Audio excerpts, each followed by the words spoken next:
সড়কে বাড়ছে মৃত্যুর মিছিল। 4 জেলায় প্রাণ গেছে 12 জনের। এর মধ্যে নোয়াখালীতে ট্রাকের নিচে চাপা পড়ে মারা গেছে সিএনজি চালিত অটোরিকশার 6 যাত্রী। হবিগঞ্জে বেপরোয়া গতিতে চলা বাস প্রাণ কেড়ে নিয়েছে অন্য বাসের 3 যাত্রী। আহত হয়েছে অন্তত 30 জন।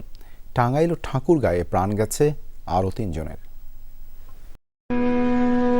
পরিবারের প্রধান বা মূল উপার্জনকারীর দুর্ঘটনায় পঙ্গুত্ব বা মৃত্যু হলে পরিবারে যখন দুঃখের অমানিসা নেমে আসে এবং আর্থিক নিরাপত্তাহীনতা দেখা দেয়, তখন বীমাই তাদের কার্যকর সহায়তা দিতে পারে।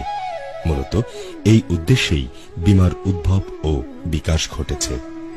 প্রচলিত সনাতন বীমা মুসলিম সমাজে গ্রহণযোগ্য নয় বলে ইসলামী শরিয়াহ বিশেষজ্ঞগণ সর্বসম্মত অভিমত ব্যক্ত করেছেন।